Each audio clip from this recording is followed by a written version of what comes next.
Je suis Marcus, j'ai 31 ans, et ma propre sœur m'a poursuivi en justice pour 120 000 $ parce qu'elle ne pouvait pas garder ses secrets ni ses jambes fermées. Avant de vous raconter comment je suis sorti de cette salle d'audience pendant que toute sa vie s'effondrait en poussière derrière moi, dites-moi d'où vous regardez dans les commentaires. J'adore toujours voir jusqu'où ces histoires voyagent. Tout a commencé un mardi. Les mardis étaient généralement mes jours les plus chargés. J'étais assis dans mon appartement, celui que ma famille ne savait pas que je possédais. Pour eux, je louais probablement une chambre de la taille d'un placard dans un sous-sol quelque part, survivant avec des nouilles instantanées et de l'espoir. La réalité était un peu différente. J'étais assis dans un fauteuil Herman Miller Aéron, regardant par des baies vitrées qui offraient une vue panoramique sur la ligne d'horizon de la ville. Sur les 3 moniteurs incurvés autour de moi, des lignes de code cascadaient comme une chute d'eau numérique. Je ne jouais pas seulement à des jeux. Je finalisais l'architecture de sécurité pour un nouveau studio de jeux indépendants que j'avais cofondé il y a 3 ans. Nous venions de signer un partenariat qui a poussé notre valorisation dans la fourchette des 8 chiffres. Je n'étais pas seulement un codeur. J'étais le propriétaire fantôme. Mais ma famille, ils ne le savaient pas. Pour eux, si vous ne mettiez pas un costume et ne conduisiez pas jusqu'à un immeuble de bureau en verre à 8 heures du matin, vous ne travailliez pas. Mon téléphone a vibré contre le bureau en acajou. C'était une notification de la femme. Le groupe de discussion composé de mes parents, Robert et Linda, et de ma sœur cadette, Alicia. Je l'ignorais habituellement. Ce chat était principalement ma mère postant des photos de son jardin ou mon père se plaignant de politique. Mais aujourd'hui, l'aperçu du message a attiré mon attention. C'était d'Alicia. Joyeux anniversaire en retard à mon grand frère. N'oublie pas de sortir de ta grotte de temps en temps. J'ai froncé les sourcils. Mon anniversaire était il y a 2 semaines. Il l'avait oublié à l'époque, et apparemment c'est comme ça qu'il s'en souvenait maintenant. J'ai déverrouillé le téléphone et ouvert le chat. Sous son texte se trouvait un mème. C'était un dessin grossier et caricatural d'un homme obèse morbide assis dans une pièce sombre entourée de boîtes de pizza vides et de canettes de soda, portant un casque, criant à un écran d'ordinateur. La légende du mème disait, le gamer au chômage, maman, je peux t'emprunter 10 balles? J'ai senti un œuf froid et dur se former dans mon estomac. Ce n'était pas le mème lui-même. J'ai vu pire sur Internet. C'était la méchanceté derrière. Alicia avait 29 ans. Elle était avocate d'affaires dans un cabinet de taille moyenne. Elle gagnait un bon salaire, conduisait une BMW en leasing et portait des costumes qui coûtaient plus cher que ma première voiture. Elle s'épanouissait dans cette dynamique. Elle était l'enfant chéri, l'histoire à succès, celle qui faisait tout bien. J'étais le faire-valoir, la déception, le gamer au chômage. J'ai attendu. J'ai vu les 3 points de quelqu'un qui tape apparaître. C'était ma mère. Ah. Oh, Alicia, arrête de le taquiner. Mais sérieusement, Marcus, as-tu regardé les offres d'emploi que je t'ai envoyées? Oncle Jerry dit que l'entrepôt embauche. Puis mon père a ajouté un emoji pouce levé. J'ai fixé l'écran. Le bourdonnement de mon rack de serveur dans le placard semblait devenir plus fort. J'ai regardé mon compte en banque sur le 2e moniteur. Le solde était un nombre que mon père mettrait 10 vies à atteindre. Je pourrais acheter l'entrepôt d'oncle Jerry. Je pourrais acheter le cabinet d'Alicia. Mais je n'ai pas dit ça. Je ne l'ai jamais dit. Pourquoi? Parce que j'ai appris il y a longtemps que l'argent n'achète pas le respect des gens qui sont déterminés à mal vous comprendre. Si je leur disais que j'étais riche, ils ne me respecteraient pas. Ils demanderaient juste de l'argent. Ils diraient que j'ai eu de la chance. Ils diraient que ce n'était pas un vrai travail. Mes doigts planaient au-dessus du clavier. Je voulais taper, j'ai gagné plus ce matin avant le petit déjeuner que ce qu'Alicia gagne en un mois. Mais je ne l'ai pas fait. J'ai pris une profonde inspiration. L'air conditionné de mon Pentouse remplissant mes poumons. J'ai réalisé que j'en avais fini. J'avais 31 ans. Je n'avais pas besoin de ça. Je n'avais pas besoin des piques passives-agressives déguisées en blagues. Je n'avais pas besoin d'être la chute de leur récit familial juste pour qu'Alicia se sente mieux dans son mariage misérable et son travail stressant. Je n'ai pas tapé de réplique. Je n'ai pas commencé de dispute. Je ne me suis pas défendu. J'ai tapé sur les 3 points en haut à droite des paramètres du groupe de discussion. J'ai fait défiler jusqu'en bas. Idéalement, je les aurais tous bloqués, mais j'ai décidé de commencer par une étape plus petite. Quitter la conversation. Une boîte de confirmation est apparue. Êtes-vous sûr? J'ai tapé oui. Le chat a disparu de mon fil. Le silence qui a suivi était magnifique. Je suis retourné au travail. J'avais un correctif de sécurité à déployer. Mais bien sûr, avec ma famille, le silence n'est jamais accepté. Le silence est perçu comme un défi. Environ 20 minutes plus tard, mon téléphone a sonné. C'était ma mère. Je l'ai laissé aller à la messagerie vocale. Puis mon père a appelé. Messagerie vocale. Puis Alicia. J'ai finalement décroché pour Alicia, principalement parce que je voulais entendre quelle excuse elle utiliserait. Quel est ton problème, a-t-elle claqué dès que la connexion a été établie. Pas de bonjour, pas d'excuses, juste de l'agression. Je travaille, Alicia. Que veux-tu, ai-je dit, la voix plate. Tu travailles, a-t-elle ricané. Bien sûr. Tu as quitté le groupe de discussion. Maman pleure. Elle pense t'avoir offensé. Tu es tellement dramatique, Marcus. C'était une blague. Ce n'était pas drôle, ai-je dit. Et je suis fatigué d'être la blague. Je n'ai pas le temps pour ça. Tu n'as que du temps, a-t-elle crié, sa voix stridente. Tu restes assis à la maison toute la journée. C'est moi qui me démène au tribunal, qui traite avec les clients, qui paie une hypothèque. Tu n'as aucune idée de ce qu'est le vrai stress. Tu es juste gêné parce que je t'ai démasqué. Je ne suis pas gêné, Alicia. Je m'ennuie. Je m'ennuie de toi et je m'ennuie de cette dynamique. Dis à maman que je vais bien, mais je ne rejoindrai plus le chat. Tu es tellement égoïste, a-t-elle sifflé. Tu sais que David et moi allions t'inviter à dîner ce week-end. Peut-être essayer de t'aider avec ta situation. Mais oublie. Grandis, Marcus. Elle a raccroché. J'ai regardé le téléphone et j'ai laissé échapper un petit rire sec. Ma situation. J'ai fait pivoter ma chaise et j'ai regardé la ville. Le soleil commençait à se coucher, peignant le ciel de teintes violettes et dorées. J'ai pensé à Sarah, ma fiancée. Elle était la seule à connaître la vérité. Elle était pédiatre, brillante et gentille, et elle méprisait ma famille avec une passion qu'elle réservait habituellement aux anti-vaccins. Elle était partie à une conférence médicale à Chicago, mais je lui ai envoyé un texto rapide. J'ai quitté le groupe de discussion familiale. Alicia a appelé pour me traiter d'égoïste. Un mardi typique. Elle a répondu instantanément. Enfin. Fier de toi. Tu veux que je t'apporte une pizza deep dish ou une ordonnance restrictive quand je rentrerai? Pizza, ai-je tapé en retour. Définitivement pizza. Je pensais que c'était tout. Je pensais que j'avais simplement fixé une limite et que nous allions traverser quelques mois de silence de guerre froide avant que les vacances ne forcent une réconciliation générique. J'avais tort. Je n'avais aucune idée qu'en quittant ce chat, j'avais fait tomber le premier domino d'une réaction en chaîne qui allait détruire la carrière de ma sœur. Vous voyez, Alicia n'était pas seulement méchante. Elle était négligente et arrogante. Elle croyait que parce qu'elle avait un diplôme de droit, elle était la personne la plus intelligente dans chaque pièce. Elle se croyait intouchable. Mais l'arrogance crée des angles morts. Et Alicia était sur le point de sauter d'une falaise dont elle ne connaissait même pas l'existence. Les vrais ennuis ont commencé 3 semaines plus tard. Je n'avais parlé à aucun d'entre eux depuis l'incident du même. Je profitais de la paix. Mon entreprise venait de lancer avec succès un test bêta pour notre nouveau RPG, et les retours des utilisateurs étaient phénoménaux. Je me sentais bien. Puis mon téléphone s'est allumé. Un texto direct d'Alicia. Ce n'était pas des excuses. Ce n'était pas une nouvelle de la famille. Alicia, j'ai besoin de ton aide. C'est urgent. Je crois que quelqu'un a piraté mes fichiers. Quelque chose d'important pourrait fuiter. J'ai fixé le message. L'ironie était si épaisse que j'aurais pu m'étouffer avec. Le gamer au chômage était soudainement le premier intervenant lorsque l'avocate de haut vol avait une crise technologique. Je n'ai pas répondu immédiatement. Je l'ai laissé mariner. 5 minutes plus tard. Alicia, Marcus, réponds-moi.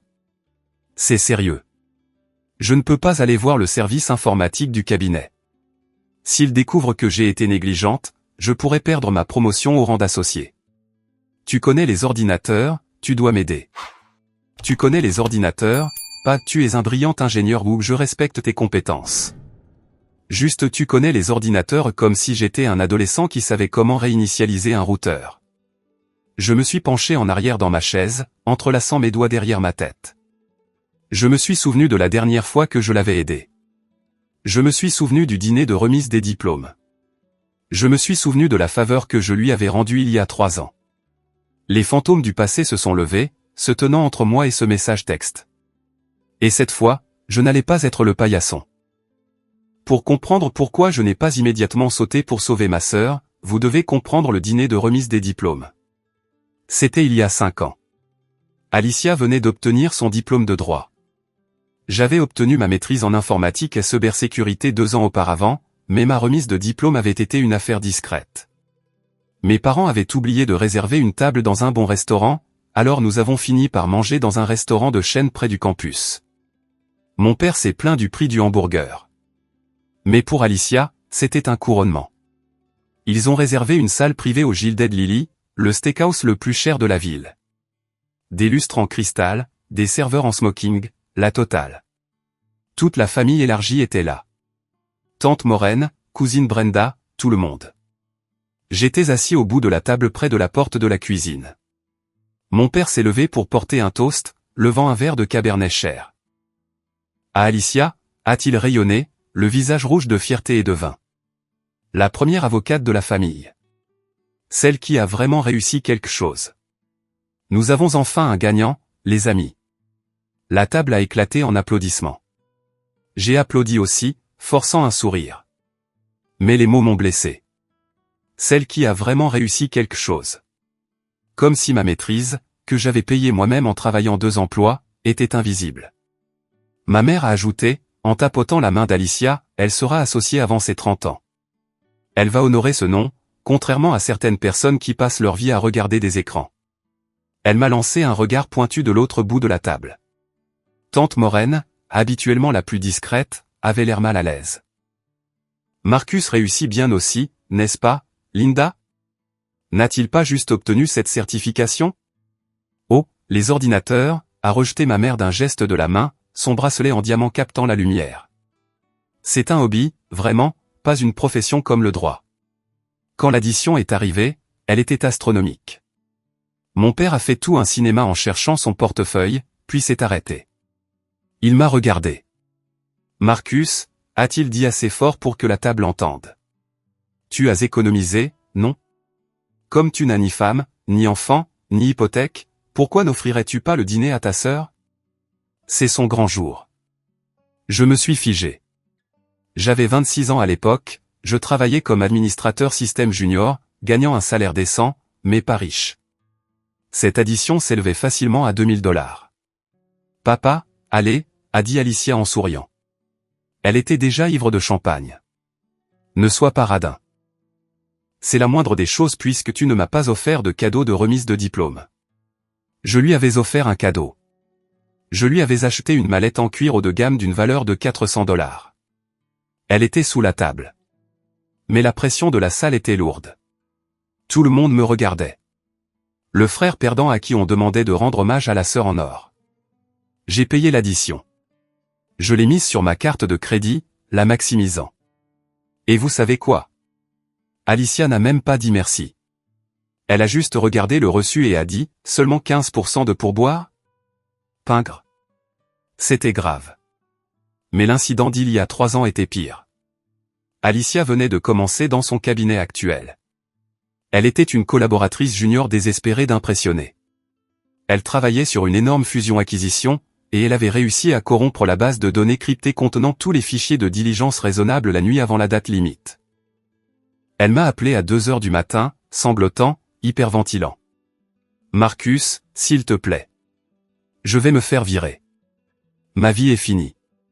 J'ai cliqué sur quelque chose que je n'aurais pas dû, et maintenant tout est verrouillé. J'ai conduit jusqu'à son appartement au milieu d'une tempête de pluie. Je me suis assis à sa table de cuisine avec mon ordinateur portable, établissant une connexion avec son ordinateur de travail. C'était une attaque par rançongiciel. Du travail d'amateur, mais mortel pour un cabinet d'avocats. Elle avait cliqué sur un lien de phishing dans un email qui semblait provenir d'un associé. J'ai passé 6 heures à combattre le code. J'ai utilisé mes propres scripts personnalisés pour contourner le cryptage et récupérer les fichiers sans déclencher la demande de rançon. C'était un travail spécialisé de haut niveau. Un consultant aurait facturé à son cabinet 10 000 $ pour cette seule nuit. À 8 heures du matin, j'avais récupéré 98% des données. J'étais épuisé, les yeux brûlants. Alicia m'a arraché l'ordinateur portable des mains. C'est fait? Ouais, ai-je croassé. C'est fait. Tu dois informer ton équipe de sécurité informatique de l'email de phishing, cependant, pour qu'ils puissent combler la faille. Je ne peux pas leur dire, a-t-elle claqué. Ils sauront que j'ai cliqué. Je vais m'en occuper. Elle s'est précipitée dehors sans m'offrir de café, sans m'offrir d'argent pour l'essence. 2 semaines plus tard, lors d'un barbecue familial, je l'ai entendue se vanter auprès d'oncle Jerry. Ouais, le système a planté, disait-elle, une bière à la main. Désastre total. Mais j'ai tout réparé. Je suis resté debout toute la nuit et j'ai réécrit le code moi-même. Les associés étaient tellement impressionnés qu'ils m'ont donné une prime. Ma mâchoire est tombée. Alicia, suis-je intervenu. Tu as réécrit le code? Elle m'a fusillé du regard, ses yeux durs. C'est une façon de parler, Marcus. Mon Dieu, pourquoi dois-tu toujours être si littéral? Tu es juste jaloux que j'ai eu une prime. Ma mère a ri. Notre Alicia, elle peut tout faire. Avocate et génie de l'informatique. C'est à ce moment-là que quelque chose s'est brisé en moi. J'ai réalisé alors que pour eux, je n'étais rien de plus qu'un utilitaire, un outil à utiliser en cas de besoin et à jeter quand c'était inopportun. Mes compétences étaient fausses jusqu'à ce qu'ils en aient besoin, et alors elles étaient à eux pour en réclamer le crédit. Donc, assis dans mon bureau de Penthouse, regardant le message texte désespéré d'Alicia sur des fichiers piratés, je n'ai pas ressenti l'envie d'être le héros. J'ai ressenti la résolution froide et dure d'un homme d'affaires traitant avec un mauvais client. J'ai pris mon téléphone et j'ai tapé une réponse. Marcus, tu veux que je jette un œil? Alicia, oui. OMG, merci. Je savais que tu m'aiderais. Je vais t'envoyer les identifiants de connexion pour mon disque cloud. Je l'ai arrêté. Marcus, attends. Je dirige une entreprise maintenant, Alicia. Si tu veux de l'aide professionnelle, tu dois payer mon tarif professionnel. Mes honoraires de consultation sont de 300 $ de l'heure, minimum 4 heures payées d'avance, plus des frais d'urgence de 500 $ car c'est en dehors des heures de bureau. J'ai regardé la bulle de discussion apparaître, disparaître, puis réapparaître. Elle était furieuse. Alicia, tu plaisantes? Je suis ta sœur. Tu vas me faire payer? Marcus, tu as dit que je n'avais pas de vrai travail. Les vrais emplois facturent de l'argent. Représentes-tu les membres de ta famille au tribunal gratuitement? Alicia, c'est différent. C'est ma carrière. Toi, tu joues juste sur ton ordinateur. Arrête d'être un con et aide-moi. Ces fichiers sont sensibles. Sensible.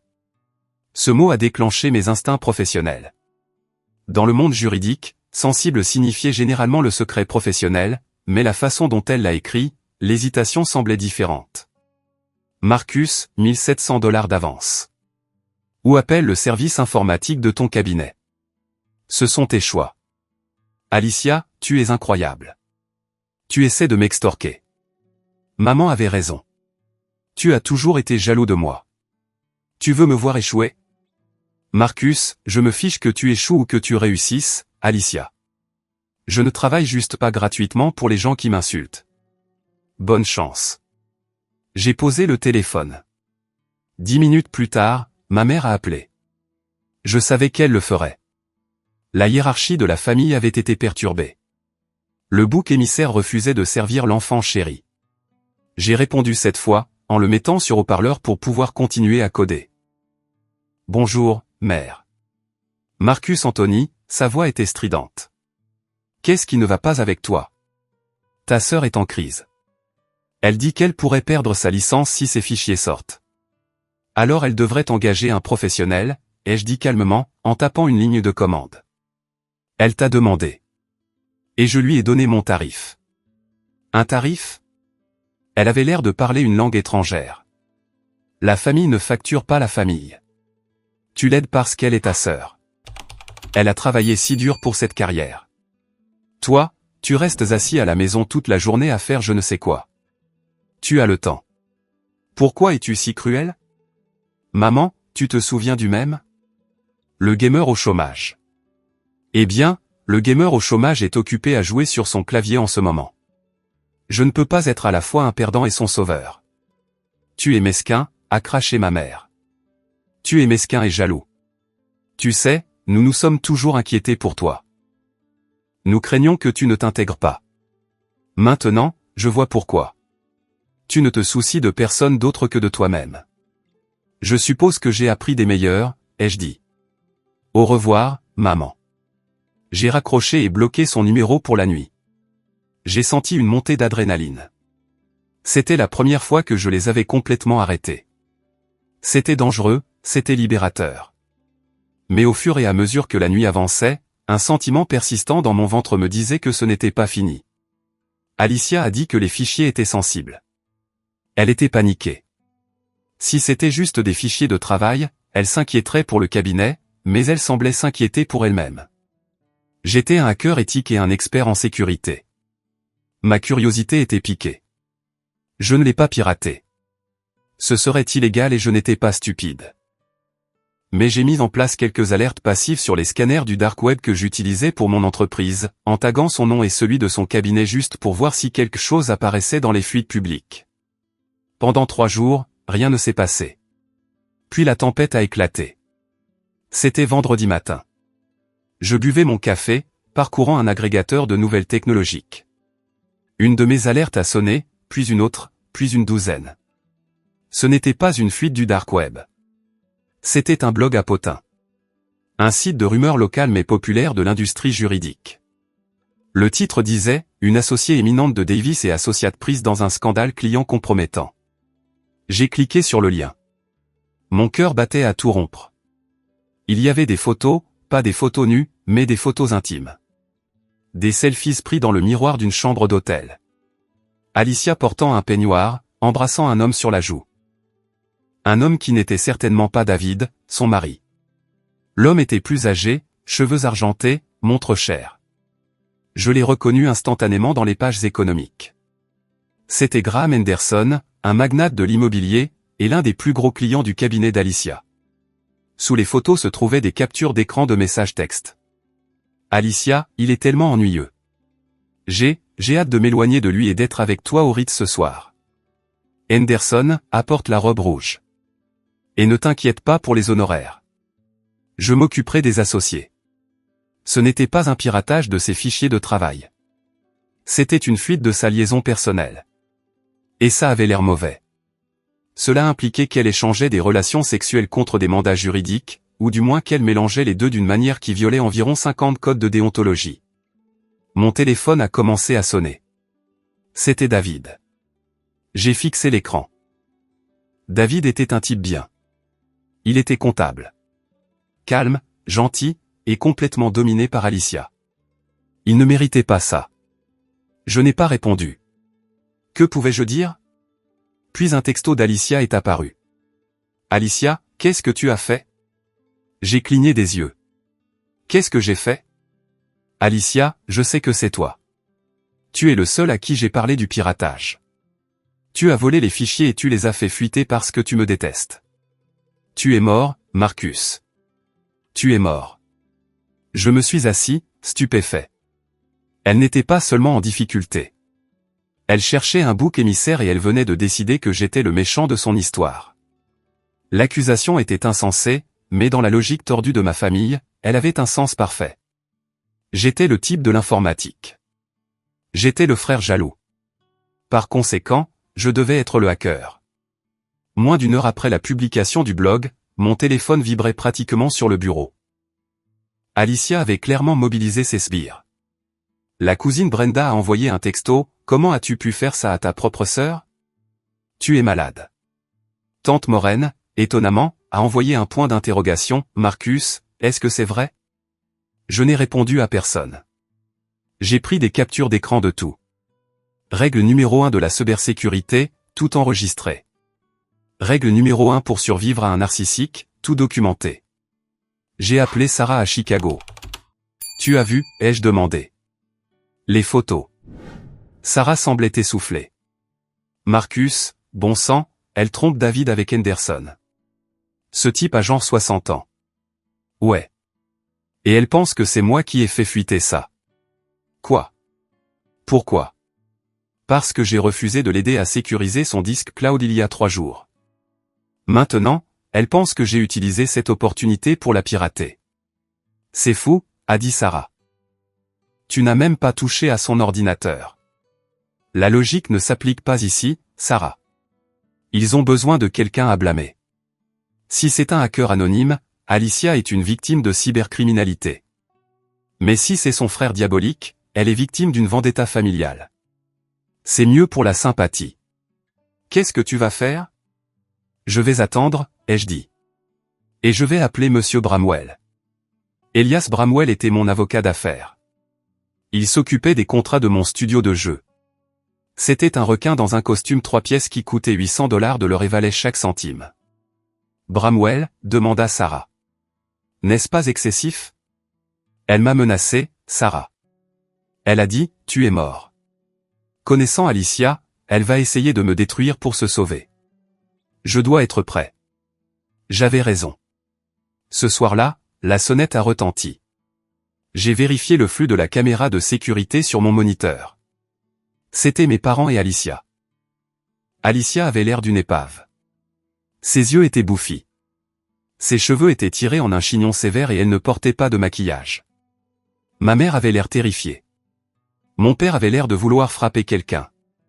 J'ai envisagé de ne pas ouvrir la porte, mais je savais qu'il resterait là à crier jusqu'à ce que les voisins appellent la police. Et honnêtement, je voulais entendre ce qu'ils avaient à dire. Je voulais que ce soit enregistré. J'ai vérifié que ma caméra de sécurité du couloir, qui enregistrait l'audio, était active. Puis j'ai ouvert la porte. Toi, a grogné mon père en me bousculant pour entrer dans le hall. Espèce de petit salaud ingrat et méchant. Bonjour à toi aussi, papa, ai-je dit en reculant. Ravi de te voir. S'il te plaît, entre dans ma maison que tu n'as jamais visitée auparavant. Ma mère a regardé autour d'elle, ses yeux s'écarquillant en voyant les sols en marbre et les œuvres d'art. Marcus, cet endroit? Comment tu te paies ça? La drogue, ai-je dit sarcastiquement. Et voler l'argent d'Alicia, apparemment. N'est-ce pas le récit? Alicia s'est avancée. Elle tremblait. Tu trouves ça drôle? Je suis suspendu, Marcus. Le barreau a ouvert une enquête. David a quitté la maison. Il a emmené les enfants chez sa mère. Je suis désolé d'entendre ça, Alicia, ai-je dit, et je le pensais. J'étais triste pour les enfants. Mais ce n'est pas moi qui ai fait ça. Menteur, a-t-elle crié, sa voix se brisant. Je t'ai demandé de l'aide. Je t'ai dit que quelqu'un était dans mes fichiers, puis tu as refusé. Étage 2 jours plus tard, ils sont partout sur Internet. Tu es le seul à avoir les compétences pour faire ça. Alicia, ai-je dit en gardant ma voix calme. Si je voulais te ruiner, je ne posterais pas des photos de toi embrassant Henderson sur un blog à potins. J'aurais envoyé tes déclarations de revenus au fisc. Ta vie amoureuse ne m'intéresse pas. Nous savons que tu es jaloux, a craché mon père. Tu as toujours été jaloux. Elle est avocate. Elle réussit. Toi, tu restes ici dans ce. Il a fait un geste de la main, luttant pour trouver une insulte. Point cet appartement loué à jouer à des jeux. Tu voulais la rabaisser. Je suis propriétaire de cet appartement, papa, ai-je dit doucement. Il m'a ignoré. Voici ce qui va se passer. Il a sorti un morceau de papier plié de la poche de sa veste. Nous avons parlé à un gestionnaire de crise de relations publiques. Si nous pouvons présenter cela comme un piratage malveillant par un membre de la famille mécontent qui a des antécédents d'instabilité mentale. Je l'ai regardé fixement. Instabilité mentale? C'est le meilleur moyen, a plaidé ma mère en s'avançant. Elle a tendu la main vers la mienne, mais je me suis reculé. Marcus, chéri, écoute. Alicia a une réputation à protéger. Sa carrière, c'est sa vie. Si tu admets que tu as eu un moment d'égarement, que tu étais en colère et que tu l'as piraté. Vous voulez que j'avoue un crime que je n'ai pas commis, ai-je demandé, ma voix s'élevant. Le piratage est un crime, maman. Les lois sur le revenge porn sont réelles. Nous ne porterons pas plainte, a dit rapidement Alicia. Je dirai au cabinet de ne pas porter plainte. Nous dirons que c'était un conflit familial. Nous dirons que tu suis une thérapie. Le barreau sera indulgent avec moi si je suis la victime d'un cyberharceleur. Mais s'il semble que j'ai juste été négligente avec les données des clients, c'est fini pour moi.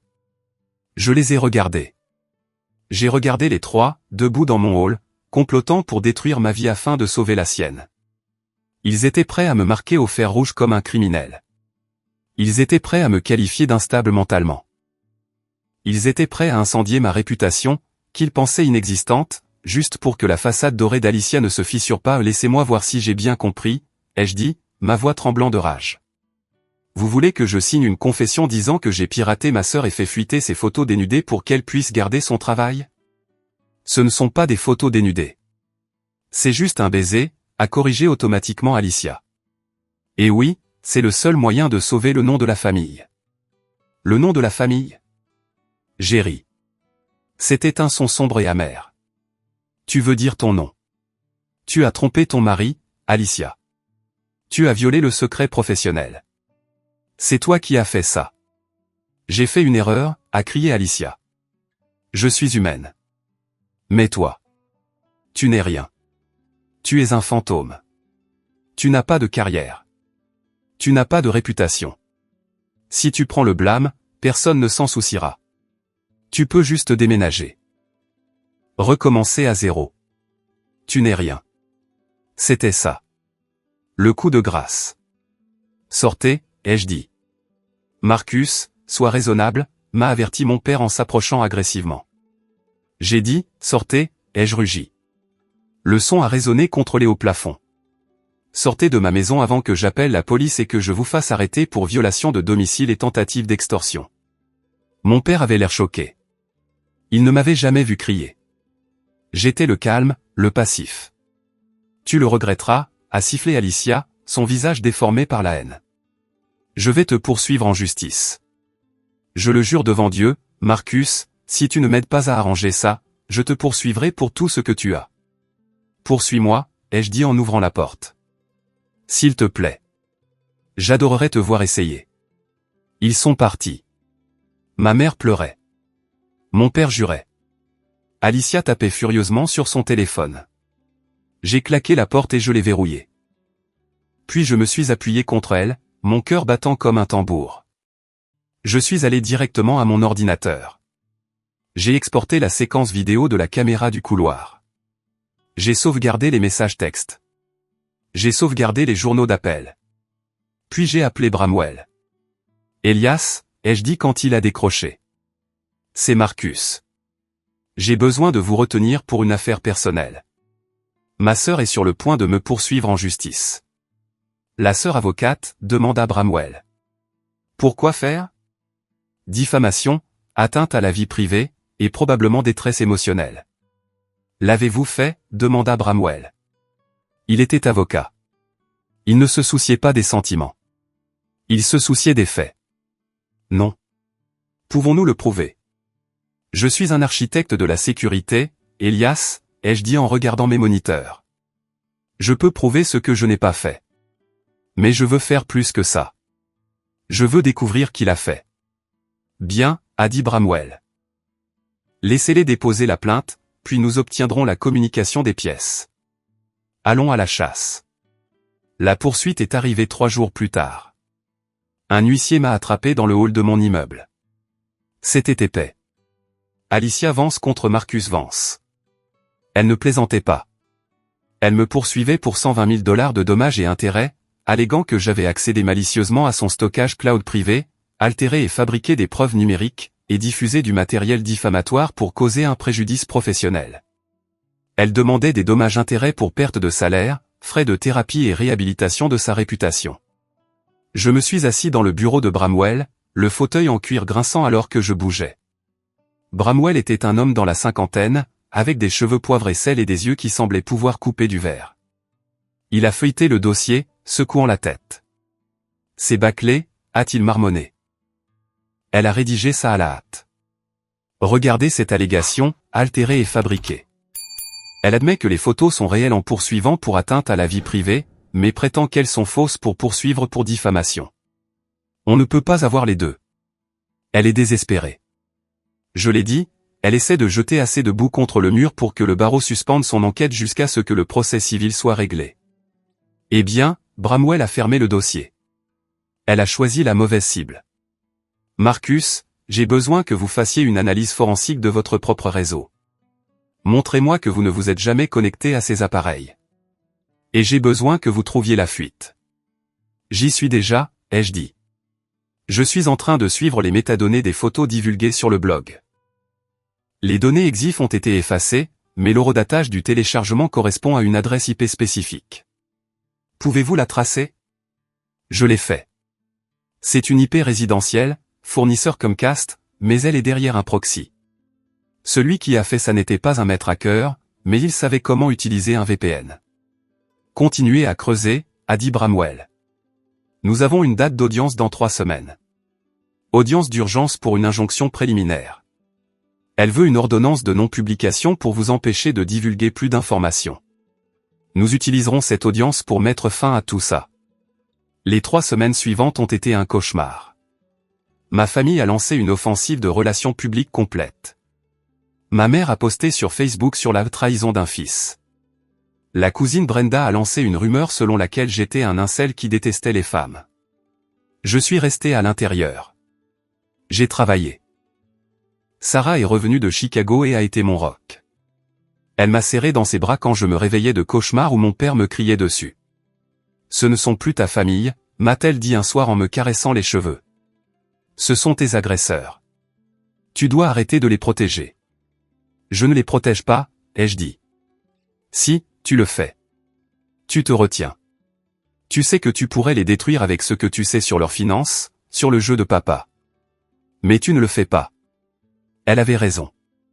J'avais encore cet instinct de les protéger. Mais à l'approche de la date du tribunal, cet instinct s'est estompé. Je me suis concentré sur les données. J'ai utilisé mes outils, ceux que j'ai construits pour traquer les hackers parrainés par l'État, pour retracer la fuite. J'ai trouvé la source. Et quand j'ai vu le nom associé à l'empreinte numérique, je n'ai pas ressenti de triomphe. J'ai ressenti un choc froid. Ce n'était pas un hacker. Ce n'était pas un étranger. J'ai appelé Bramwell immédiatement. Je l'ai, ai-je dit. Et Elias. Vous allez vouloir assigner à comparaître un homme nommé Arthur P. Miller. Qui est-ce? C'est un détective privé, ai-je dit. Et attendez d'entendre qui l'a engagé. Le matin de l'audience, il pleuvait. Une pluie grise et misérable de Seattle. J'ai mis mon plus beau costume, un costume en laine bleu marine sur mesure qui coûtait plus cher que la voiture de mon père. J'ai conduit mon Audi, ma voiture de tous les jours, gardant la Porsche au garage pour le moment, jusqu'au palais de justice. Ma famille était là. Ils étaient assis sur un banc à l'extérieur de la salle d'audience. Ma mère, mon père et Alicia. Alicia portait un tailleur blanc, ressemblant à l'image de l'innocence. Quand elle m'a vu, ses yeux se sont rétrécis. Elle a scanné mon costume, ma montre. La confusion a vacillé dans ses yeux, mais elle l'a rapidement masqué. Tu peux encore arrêter ça, Marcus, a dit mon père alors que je passais. Il ne m'a pas regardé. Il a regardé le sol. Signe juste le papier. Admets que tu étais en colère. On peut faire disparaître la poursuite. Gardez ça pour le juge, papa, ai-je dit sans ralentir. À l'intérieur de la salle d'audience, l'atmosphère était lourde. La juge Holloway présidait. Je la connaissais de réputation. Elle était dure, sans fioriture, et avait une formation en droit de la technologie. C'était bon pour moi. L'avocat d'Alicia était un type nommé Chad. Je le connaissais du lycée. Il était bruyant, agressif, et pas très brillant. Il a regardé Bramwell, une légende de la ville, avec une nervosité visible. Très bien, a dit la juge Holloway en ajustant ses lunettes. Nous sommes ici pour une injonction préliminaire et une requête en irrecevabilité. Demandeur, exposez votre cas. Chad s'est levé. Votre honneur, le défendeur, Marcus Vance, est un individu mécontent et au chômage avec des compétences informatiques avancées. Il nourrit une profonde jalousie envers sa sœur, ma cliente. Nous avons des raisons de croire qu'il a piraté son compte cloud privé et diffusé des images intimes pour détruire sa réputation. Nous demandons une ordonnance restrictive et la remise immédiate de ses appareils électroniques. Alicia a reniflé. C'était une bonne performance. Elle a essuyé une fausse larme. La juge Holloway a regardé Bramwell. Défense. Bramwell s'est levé lentement. Il n'a pas regardé Chad. Il a regardé la juge. Votre honneur, mon client n'est pas au chômage. Il est l'actionnaire majoritaire et le directeur de la technologie d'Ether Studio, une société de logiciels évaluée à 40 millions de dollars. Le silence dans la salle était absolu. J'ai entendu ma mère halter derrière moi. La tête d'Alicia s'est relevée d'un coup. De plus, a continué Bramwell, sa voix douce comme de la soie. Monsieur Vance n'a pas piraté sa sœur. En fait, aucun piratage n'a eu lieu. Les fichiers de la plaignante n'ont pas été volés. Ils ont été interceptés sur un réseau Wi-Fi public non sécurisé par un tiers. Objection, a crié Chad. Spéculation. J'ai les journaux forensiques, a dit Bramwell en soulevant un classeur épais. Et j'ai un témoin. La juge Holloway s'est penchée en avant. Appelez votre témoin, monsieur Bramwell. La défense appelle David Vance. Alicia s'est figée. Elle s'est retournée.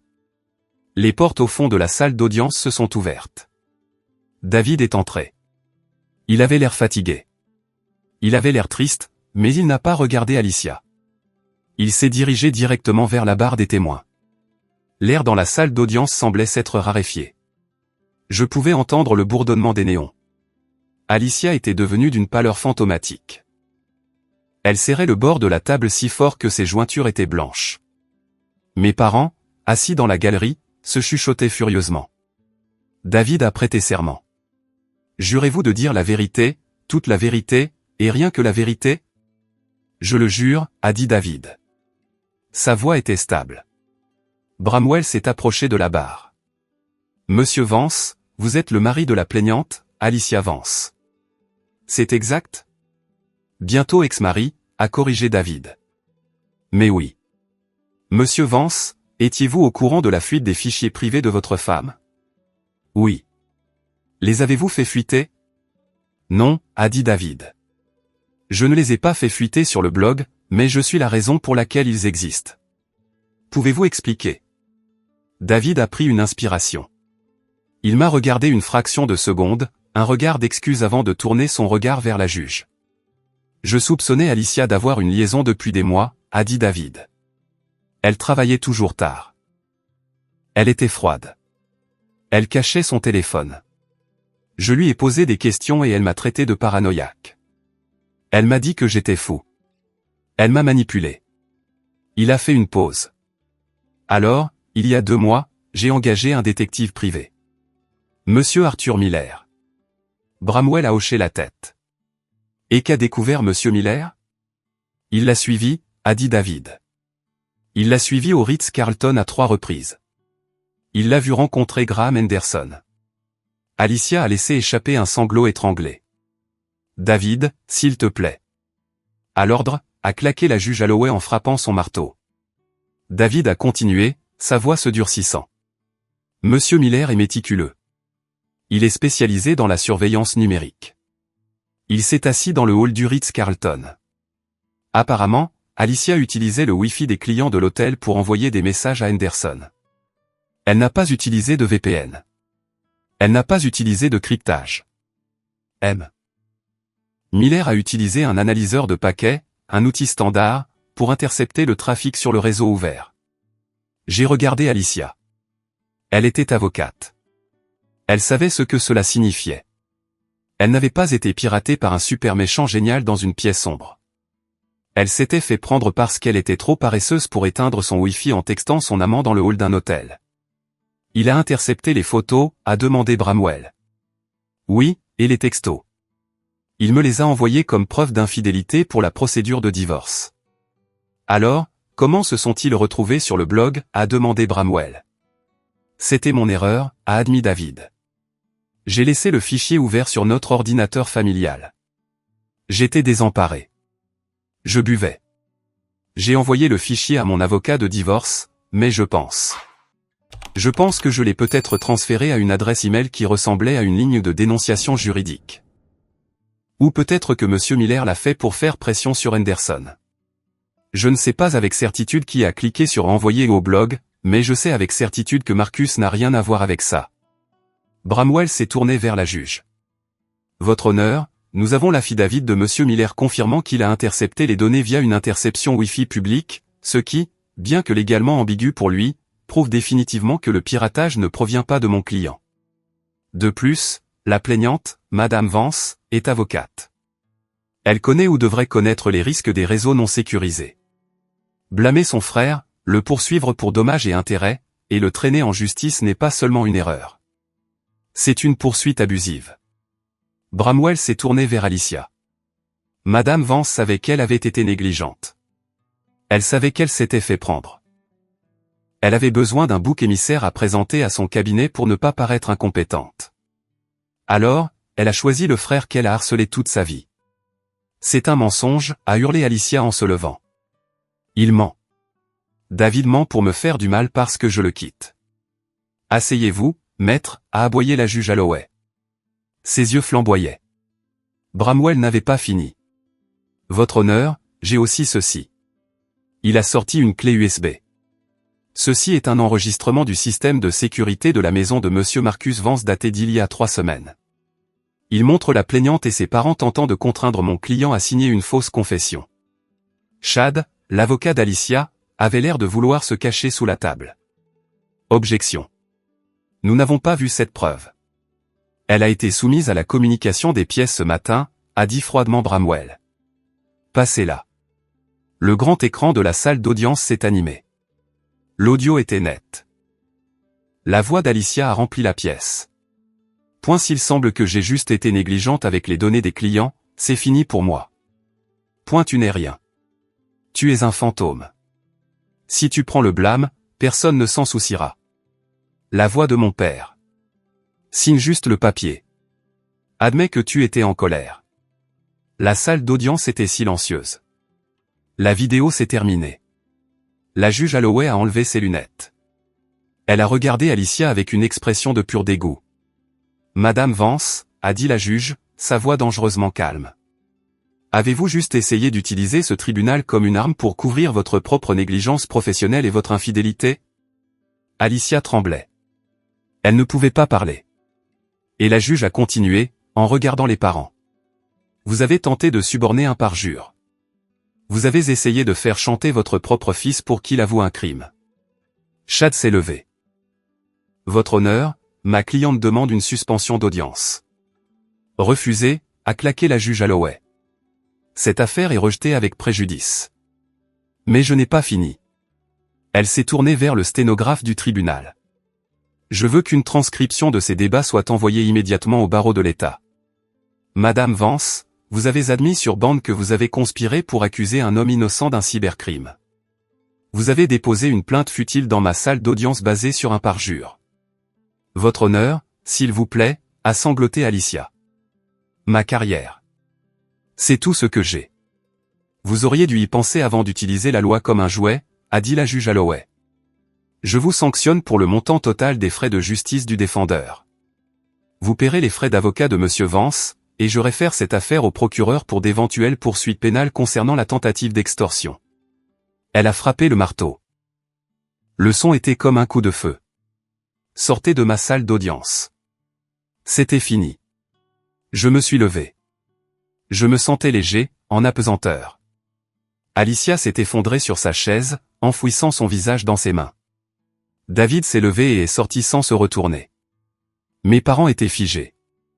Mon père m'a regardé, le visage pâle.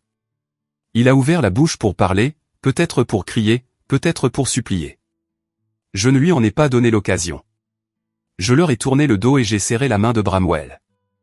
Bon travail, Elias, ai-je dit. Avec plaisir, a-t-il souri. Cette vidéo était le clou dans le cercueil. Mais le mari, c'était le marteau. Je suis sorti de la salle d'audience. En poussant les lourdes portes en chêne, j'ai entendu Alicia gémir. Ce n'était pas un son triste. C'était le son d'une enfant gâtée à qui on avait enfin dit non. Le couloir à l'extérieur de la salle d'audience était froid, mais je sentais une chaleur se répandre dans ma poitrine. C'était la chaleur de la justification. Je me suis dirigé vers les ascenseurs. Je voulais juste aller à ma voiture, conduire chez Sarah et commander cette pizza deep dish. Mais bien sûr, la rupture n'allait pas être si nette. Marcus. Marcus, attends. C'était ma mère. Elle courait dans le couloir, ses talons claquant frénétiquement sur le marbre. Mon père la suivait, l'air plus vieux que je ne l'avais jamais vu. Je me suis arrêté et je me suis retourné. Je n'ai rien dit. Je les ai juste regardés. Marcus, a halté ma mère en me rattrapant. Elle a tendu la main pour attraper mon bras, mais j'ai fait un pas en arrière. Elle a tressailli. Marcus, tu dois arranger ça. Je l'ai regardé fixement. Arranger quoi? Ta sœur, a-t-elle pleuré? Tu as entendu la juge? Elle va être radiée. Elle va perdre sa licence et l'argent. Elle doit payer tes frais de justice. Comment va-t-elle se le permettre? David la quitte. Cela ressemble à une série de problèmes qu'Alicia s'est créée elle-même, ai-je dit. Comment peux-tu être si froid, a exigé mon père, retrouvant sa voix. Elle est de ta chair et de ton sang. Tu l'as détruite. Tu as apporté cette vidéo au tribunal. Tu nous as humiliés. J'ai dit la vérité, ai-je dit. Vous vouliez que je mente. Vous vouliez que je sois un criminel, vous vous souvenez? Vous étiez dans ma maison et vous m'avez dit que je n'étais rien, donc ça n'aurait pas d'importance si je prenais le blâme. Nous étions désespérés, a sangloté ma mère. Nous essayions de protéger la famille. Non, ai-je dit, ma voix dure. Vous essayez de protéger Alicia parce qu'Alicia est votre trophée et que je suis votre poubelle. Vous jetez tout ce dont vous ne voulez pas vous occuper sur moi. Mais la poubelle est pleine, maman.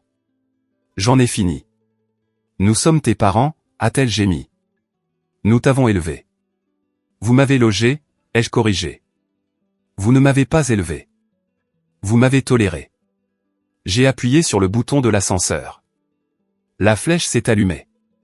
Marcus, a dit mon père, son ton changeant. Il essayait d'être autoritaire. Le patriarche à nouveau. Écoute-moi. Tu as de l'argent. Nous avons entendu l'avocat. Tu as des millions. Est-ce que c'est vrai? J'ai ri. Bien sûr.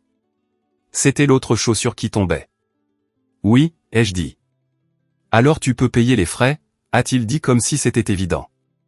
Tu peux payer ton propre avocat et tu peux aider Alicia à s'installer. Elle aura besoin d'un appartement si David la met à la porte. Tu nous dois bien ça pour l'humiliation que tu as causée aujourd'hui. Je l'ai regardé avec une curiosité sincère. Est-ce que tu t'entends vraiment? Tu as essayé de me faire accuser d'un crime il y a 1 heure et maintenant tu demandes la charité. Les portes de l'ascenseur se sont ouvertes. Je suis entré. Marcus, a crié ma mère. Si tu pars maintenant, n'ose pas revenir. Tu es banni de cette famille. J'ai maintenu le bouton de fermeture des portes. Maman, ai-je dit en la regardant dans les yeux alors que les portes se fermaient. J'ai quitté cette famille il y a 3 semaines. Vous ne l'avez juste pas remarqué. Les portes se sont fermées, coupant son visage hurlant. J'ai descendu l'ascenseur jusqu'au parking en silence. Quand je suis arrivé à ma voiture, je suis resté assis sur le siège du conducteur pendant un long moment. Mes mains tremblaient. Pas de peur, mais de la chute d'adrénaline. J'ai sorti mon téléphone. J'avais un texto de Sarah. Comment ça s'est passé? J'ai tapé en retour, on a gagné. Victoire totale. Puis j'ai bloqué les numéros de mes parents. J'ai bloqué le numéro d'Alicia. J'ai bloqué la cousine Brenda. J'ai bloqué tante Maureen, juste au cas où. Je suis sorti du garage et je suis entré sous la pluie. Les semaines suivantes ont été un tourbillon de paperasse juridique, mais du bon genre. La juge Holloway a tenu parole. La transcription a été envoyée au barreau. En 48 heures, la licence d'Alicia a été suspendue en attendant une audience déontologique complète. Davis et Associates, son cabinet, l'a licencié publiquement. Ils ont publié une déclaration condamnant ses actions et se distanciant du scandale. Monsieur Henderson, le client avec qui elle avait couché, a quitté le cabinet et les a poursuivis pour rupture de confidentialité. Alicia était radioactive. David a agi vite. Il a demandé le divorce, invoquant l'adultère en raison des preuves claires, des photos et des textos. Il a obtenu la garde complète temporaire des enfants. Il a gardé la maison. Alicia a été forcée de déménager dans un motel parce que mes parents n'avaient ni l'espace ni l'argent pour l'héberger confortablement. Et puis est venue la facture.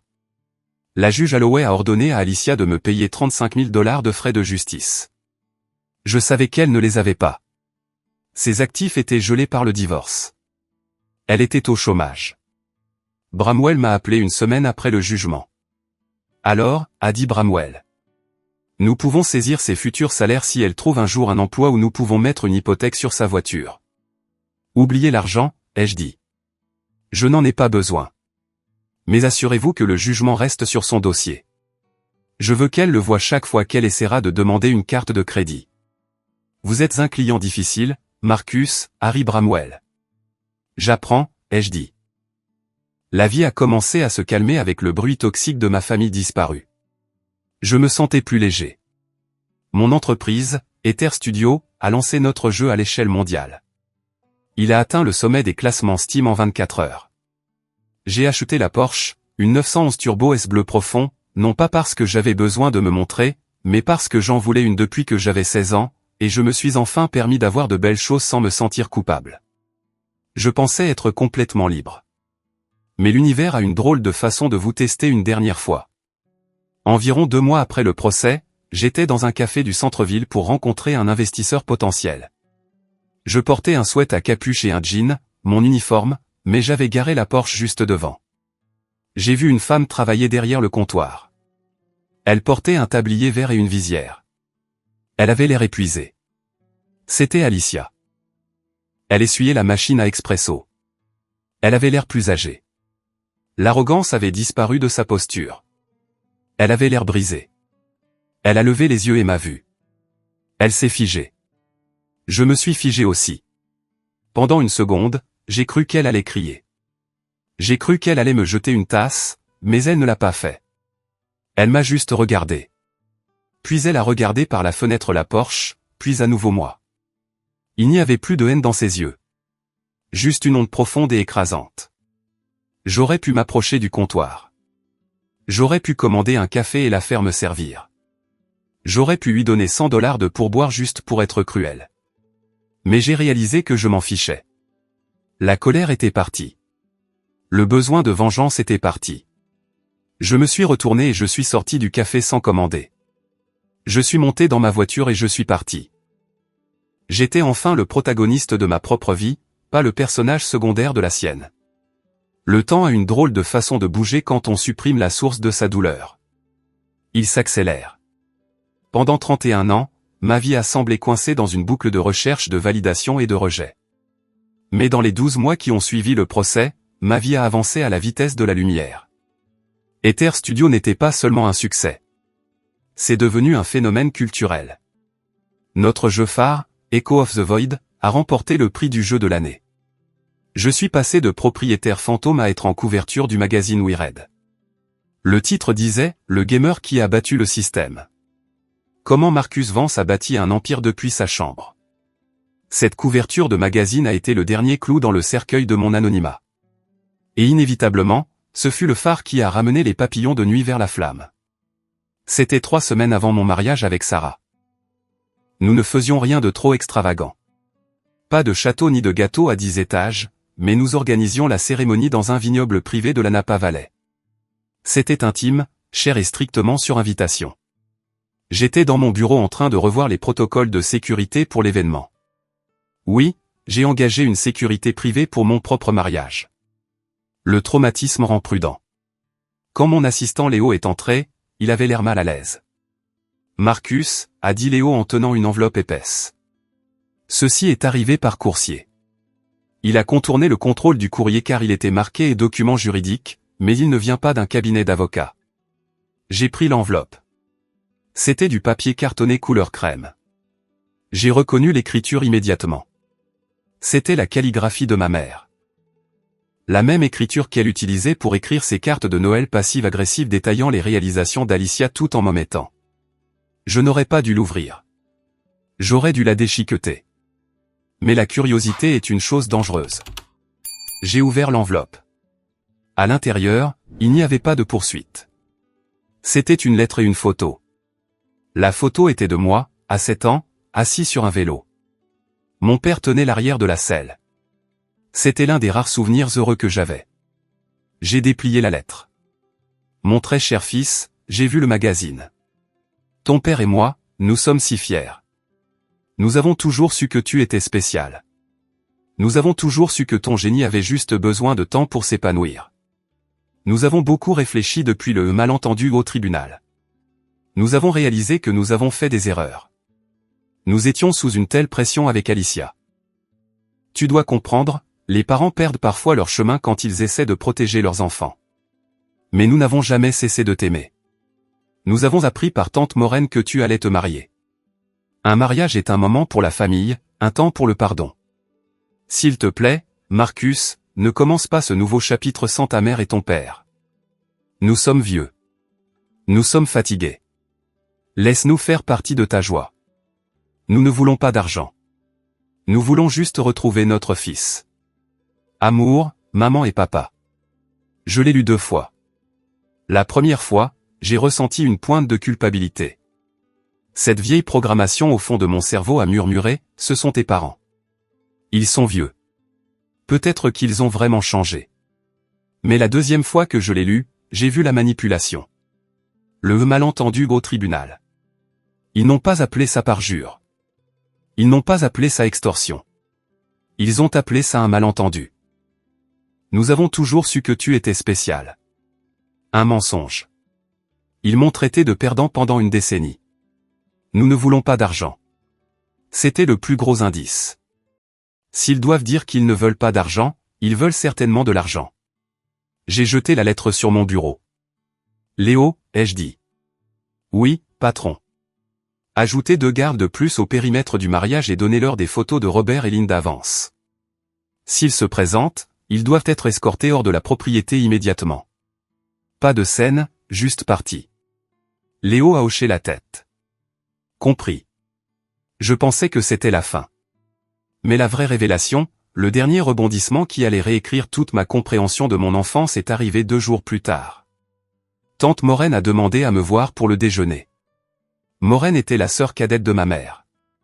Elle était le mouton noir avant que je ne prenne ce titre. Elle a divorcé jeune, ne s'est jamais remariée et travaillait comme bibliothécaire. Elle était la seule qui ne s'était pas jointe aux séances de dénigrement du groupe de discussion. Mais elle ne m'a jamais défendu non plus. Elle était une observatrice silencieuse. Je l'ai rencontrée dans un bistrot près de mon bureau. Elle avait l'air nerveuse. Elle serrait son sac à main comme s'il contenait des secrets d'État. « Merci de me voir, Marcus », a-t-elle dit en commandant un thé glacé. « Je sais que tu as coupé les ponts avec tout le monde. Je ne pensais pas que tu viendrais. C'est toi qui as donné à Bramwell l'enregistrement des parents essayant de me contraindre, ai-je dit. Je ne t'ai jamais remercié pour ça. Tu m'as sauvé. » Maureen a souri, un sourire triste et mince.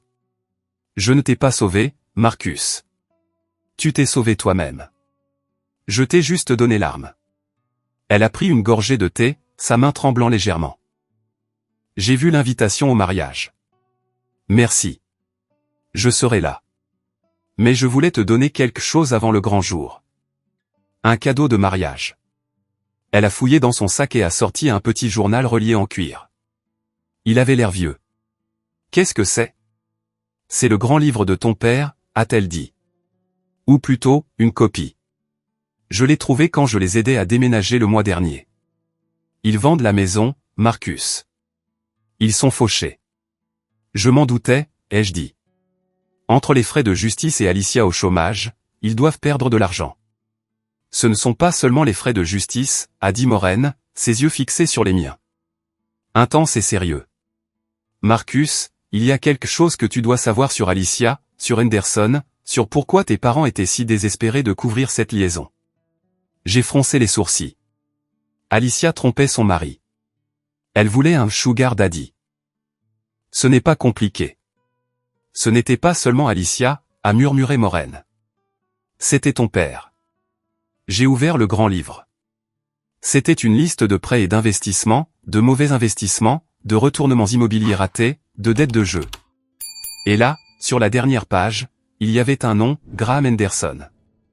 À côté, il y avait un chiffre, 150 000 $. Ton père a emprunté de l'argent à Henderson il y a 3 ans, a expliqué Maureen. Il voulait investir dans un projet de condo qui s'est avéré être une pyramide de Ponzi. Il a tout perdu. Henderson est un requin. Il allait réclamer le prêt. Il allait prendre la maison, les voitures, tout. J'ai senti un frisson me parcourir l'échine. Qu'est-ce que ça a à voir avec Alicia? Réfléchis, Marcus, a dit Maureen, sa voix baissant. Alicia était une collaboratrice junior. Henderson était un client. Ton père.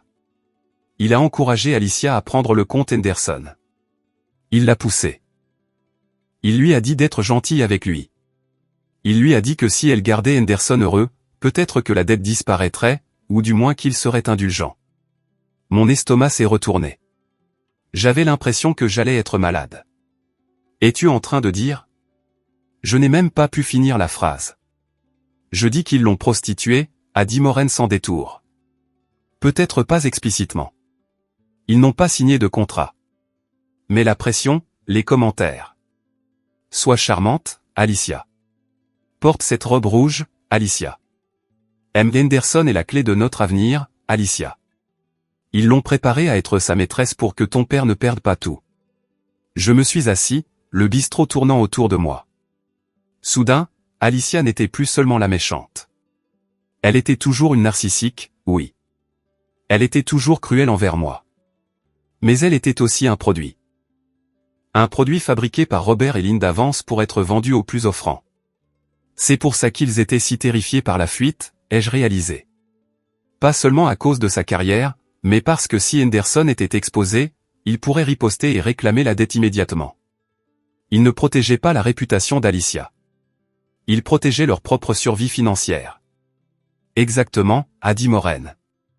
Et quand la fuite s'est produite, ils avaient besoin d'un bouc émissaire. Toi. Si tu prenais le blâme, Henderson restait anonyme, Alicia gardait son travail, et l'arrangement continuait. J'ai fermé les yeux. C'était plus sombre que je ne l'avais jamais imaginé. Pourquoi me dis-tu ça maintenant, ai-je demandé. Parce que, Maureen a tendu la main sur la table et a serré la mienne. Je te vois t'accrocher à ce dernier petit peu de culpabilité. Cette petite voix qui demande si tu as été trop dur avec eux. Je voulais que tu saches la vérité pour que tu puisses marcher jusqu'à l'autel avec un cœur pur. Tu ne les as pas abandonnés, Marcus. Tu t'es échappé d'un immeuble en feu. J'ai regardé le grand livre une dernière fois. Puis j'ai regardé Maureen. Merci, ai-je dit, et je le pensais. Cette culpabilité persistante, ce minuscule lambeau de piété filiale qui m'avait fait hésiter en lisant leurs lettres, s'est évaporé. Il avait disparu. Je me suis levé. J'ai un mariage où aller. Le jour du mariage était parfait. Le temps n'a pas été frais et doré. Le vignoble était luxuriant. Sarah ressemblait à un ange dans sa robe. Mais la plus belle partie de la cérémonie n'était pas les fleurs ou la musique. C'était le plan de table. La première rangée du côté du marié, habituellement réservée aux parents, était vide de Vance. À la place, assise là se trouvait tante Maureen. À côté d'elle, Léo, mon assistant. À côté de lui, Bramwell, mon avocat, qui était devenu un mentor. Et remplissant le reste des rangées se trouvaient mes amis, mes développeurs, mon équipe. Des gens qui me respectaient, des gens qui ne voulaient rien de moi d'autre que mon amitié. Quand l'officiant a demandé « Qui présente cette femme ?» et que le père de Sarah s'est levé, rayonnant de fierté, je n'ai pas ressenti une pointe de perte pour mon propre père. J'ai ressenti du soulagement. Pendant la réception, j'ai fait un discours. Je me suis levé avec une coupe de champagne, regardant la mère de visage. On dit qu'on ne peut pas choisir sa famille, ai-je dit dans le microphone. Sarah a serré ma main. Mais je ne suis pas d'accord. La biologie n'est qu'une suggestion. La famille, ce sont les gens qui sont là pour vous quand vous n'avez rien à offrir d'autre que vous-même. La famille, ce sont les gens qui vous défendent quand vous n'êtes pas dans la pièce. En regardant autour de moi ce soir, je réalise que je suis l'homme le plus riche du monde. Et ça n'a rien à voir avec le cours de l'action de mon entreprise. Des acclamations ont éclaté. J'ai vu tante Maureen essuyer une larme. J'ai dansé avec Sarah jusqu'à ce que mes pieds me fassent mal. Nous avons ri. Nous avons bu. Nous avons célébré. À un moment donné, tard dans la soirée, l'un des gardes de sécurité s'est approché de moi. Il s'est penché et a murmuré, « Monsieur Vance, juste pour que vous sachiez, un couple plus âgé dans une Honda Accord a essayé d'entrer par le portail principal il y a environ 20 minutes, prétendant être vos parents. Je n'ai pas arrêté de me balancer au rythme de la musique. Nous leur avons montré les photos que vous avez fournies. Nous leur avons dit que c'était un événement privé et qu'ils n'étaient pas sur la liste. Ils ont argumenté pendant 1 minute, ont essayé de nous donner une lettre. Nous l'avons refusé. Sont-ils partis? Oui, monsieur. Ils ont fait demi-tour et sont partis. Bien, ai-je dit. Merci. Je me suis retourné vers Sarah. Elle m'a regardé, une question dans les yeux. Tout va bien, a-t-elle demandé. Ouais, ai-je souri en la serrant contre moi. Juste un petit problème. C'est corrigé. J'étais assis dans la chambre de bébé, berçant ma fille de 3 mois, Émilie, pour l'endormir. La pièce était peinte d'un jaune doux. La seule lumière provenait d'une lampe tamisée dans le coin. Il était 3 heures du matin. J'étais épuisé. Ma chemise était tachée de régurgitation. Je n'avais pas dormi plus de 4 heures d'affilée depuis des semaines, et j'étais plus heureux que je ne l'avais jamais été de ma vie. J'ai baissé les yeux sur le visage endormi d'Émilie. Elle était si petite, si dépendante. J'ai pensé à mon père. J'ai pensé au cycle. Pendant des générations, le traumatisme avait circulé dans ma famille comme une maladie héréditaire. Mon père était dur avec moi parce que son père était dur avec lui. Il m'a utilisé parce qu'il sentait que le monde l'utilisait. Il a sacrifié sa fille parce qu'il ne pouvait pas sacrifier son ego. J'ai regardé la petite main d'Émilie, agrippant mon doigt. Ça s'arrête avec nous, lui ai-je murmuré. Ça se termine ici. Je ne lui demanderai jamais d'être une enfant chérie. Je ne ferai jamais d'elle un bouc émissaire. Si elle voulait être avocate, super. Si elle voulait être une gameuse, super. Si elle voulait être une artiste, super. Mon travail n'était pas de la modeler en un trophée. Mon travail était de l'aider à devenir celle qu'elle était censée être. J'avais gardé un œil sur eux à distance, juste assez pour savoir que j'étais en sécurité. Alicia n'a jamais récupéré sa licence. Le barreau voit d'un mauvais œil le parjure et l'incrimination de personnes innocentes. Elle a travaillé dans ce café pendant 6 mois, puis a déménagé dans un autre état. Aux dernières nouvelles, elle travaillait comme parajuriste, une secrétaire glorifiée dans un cabinet d'avocats douteux spécialisé dans les dommages corporels au Nevada. Elle vivait dans un studio. Elle voyait ses enfants un week-end sur 2, sous surveillance.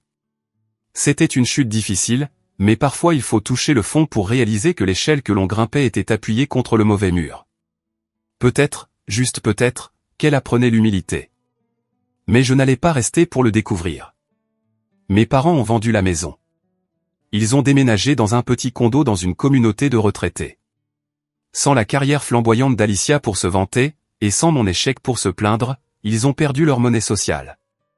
Leurs amis se sont éloignés. Ils n'étaient que 2 vieilles personnes amères assises dans une petite pièce se demandant pourquoi leurs enfants n'appelaient jamais. Ils avaient tout misé sur l'enfant chéri et avaient perdu. Ils avaient rejeté le bouc émissaire pour le voir devenir le roi. La justice poétique n'est pas toujours un coup de foudre. Parfois, c'est juste la réalisation silencieuse et lente que vous êtes seul à cause de vos propres choix. J'ai mis Émilie dans son berceau. Elle a soupiré dans son sommeil. Je suis sorti sur le balcon où Sarah attendait avec 2 verres de vin. Nous avons regardé les lumières de la ville. Elle dort, a demandé Sarah. Comme une bûche. Tu es un bon père, Marcus, a dit Sarah en posant sa tête sur mon épaule. J'essaie, ai-je dit. J'ai un manuel détaillé de ce qu'il ne faut pas faire grâce à Robert et Linda. Sarah a ri. Tu vois, ils ont servi à quelque chose après tout. Nous sommes restés là en silence pendant un moment. Est-ce qu'il te manque parfois, a demandé Sarah. Pas les abus, mais juste avoir une famille. Il ne me manque pas, ai-je dit. Honnêtement, je les pleure. Je pleure les parents que j'aurais dû avoir. Je pleure la relation frère-sœur qu'Alicia et moi aurions pu avoir s'ils ne nous avaient pas montés l'un contre l'autre. Mais les personnes qu'ils étaient réellement ne me manquent pas. J'ai pris une gorgée de vin. J'ai réalisé quelque chose, ai-je continué. Le pardon, ce n'est pas de les laisser revenir. C'est de laisser tomber l'espoir que le passé aurait pu être différent. J'ai accepté. Ils sont ce qu'ils sont. Et je suis ce que je suis. Et qui es-tu, a taquiné Sarah. Je suis Marcus, ai-je dit. Je suis un mari. Je suis un père. Je suis un PDG. Et ouais, je suis un gamer. J'ai souri. Et j'ai finalement gagné la partie. Cette histoire n'était pas seulement une affaire de procès ou de querelle familiale. C'était une dissection d'une dynamique familiale très spécifique et très toxique que des millions de personnes affrontent chaque jour, l'enfant chéri et le bouc émissaire. Voici les points clés que je veux que vous reteniez. Non est une phrase complète. Vous ne devez pas à votre famille votre temps, votre argent ou votre santé mentale simplement parce que vous partagez de l'ADN. Lorsque des membres de votre famille toxique exigent votre aide après vous avoir manqué de respect, vous avez tout à fait le droit de poser une limite. Le succès est la meilleure des vengeances. Marcus n'a pas crié ni combattu physiquement. Il a simplement construit une vie si grande et si réussie que leurs insultes ne pouvaient plus l'atteindre. Ne perdez pas d'énergie à essayer de leur prouver qu'ils ont tort. Dépensez cette énergie à vous prouver que vous avez raison. Le mythe de la famille. On nous apprend que la famille, c'est tout. Mais comme l'a dit Marcus, la biologie n'est qu'une suggestion. La vraie famille, ce sont les gens qui vous respectent, vous soutiennent et vous aiment sans condition. Si votre famille biologique vous fait du mal, vous avez le droit d'en construire une nouvelle. Documentez tout. D'un point de vue pratique, Marcus a gagné parce qu'il a gardé des preuves. Dans tout conflit, surtout avec des personnes manipulatrices, les faits sont votre bouclier. Gardez les textos. Sauvegardez les emails. Enregistrez les appels si c'est légal. La vérité ne triomphe que si vous pouvez la prouver. Je veux avoir de vos nouvelles. Avez-vous déjà été le bouc émissaire de votre famille pendant qu'un frère ou une sœur était traité comme un roi? Comment avez-vous géré la situation? Vous êtes-vous libéré comme Marcus? Ou êtes-vous toujours en train de mener cette bataille? Laissez un commentaire ci-dessous avec votre histoire ou tapez simplement un bien si vous êtes d'accord que les membres de la famille toxique ne méritent pas une place à votre table. Merci d'avoir regardé et souvenez-vous, vous êtes le protagoniste de votre propre vie. Ne laissez personne d'autre écrire votre scénario. I'm good. Thank you though. Yeah. I think don't we have 2 bottles? We do. Yeah, go ahead. Like it's starting. Hey, for this, I drank a non-alcoholic beer for the first time. Like a fucking weirdo. You're a weirdo. You're being mean to me, chat.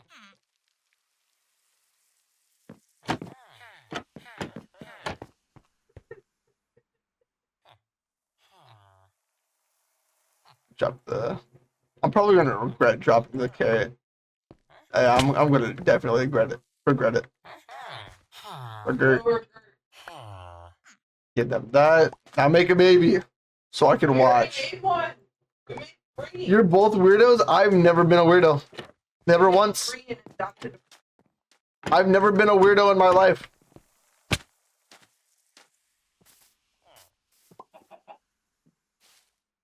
Are you fucker? You can say hi to her. I give you 2-minute permission. Oh, Toxic gave me 2-minute permission.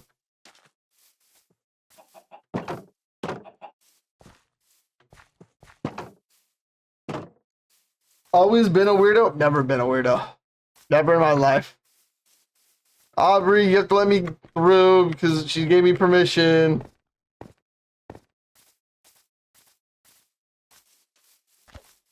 She gave me permission! 2 minutes. Yeah, see? 2 minutes.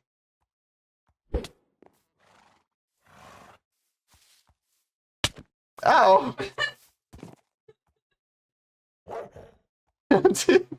Hello, doggo. Don't overstep. Don't worry. I won't. Don't worry. Hi, doggo. Um, hello, horse. Hello, other horse. Um,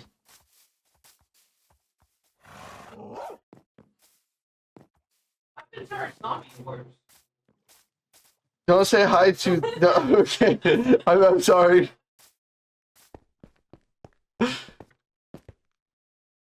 It's turning normal. Cringe. What? I just said hi. No. What?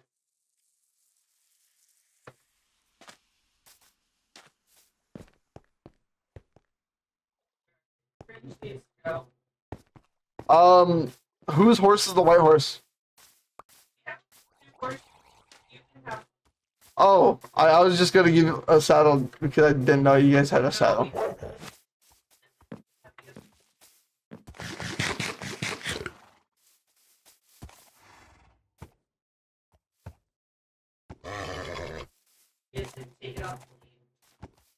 No, I could still.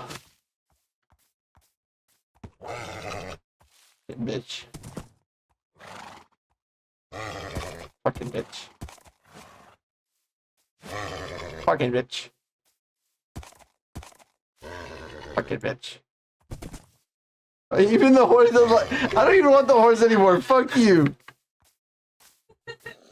And fuck this leaf. Planting another tree. Damn, this is good horse. Fuck you.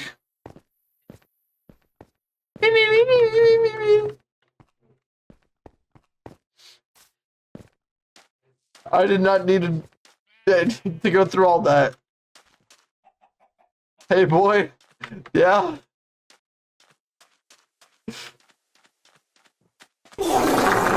Watch yourself.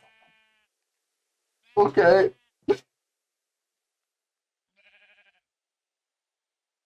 I gotta text him real quick. Sorry, I know what time I have to leave.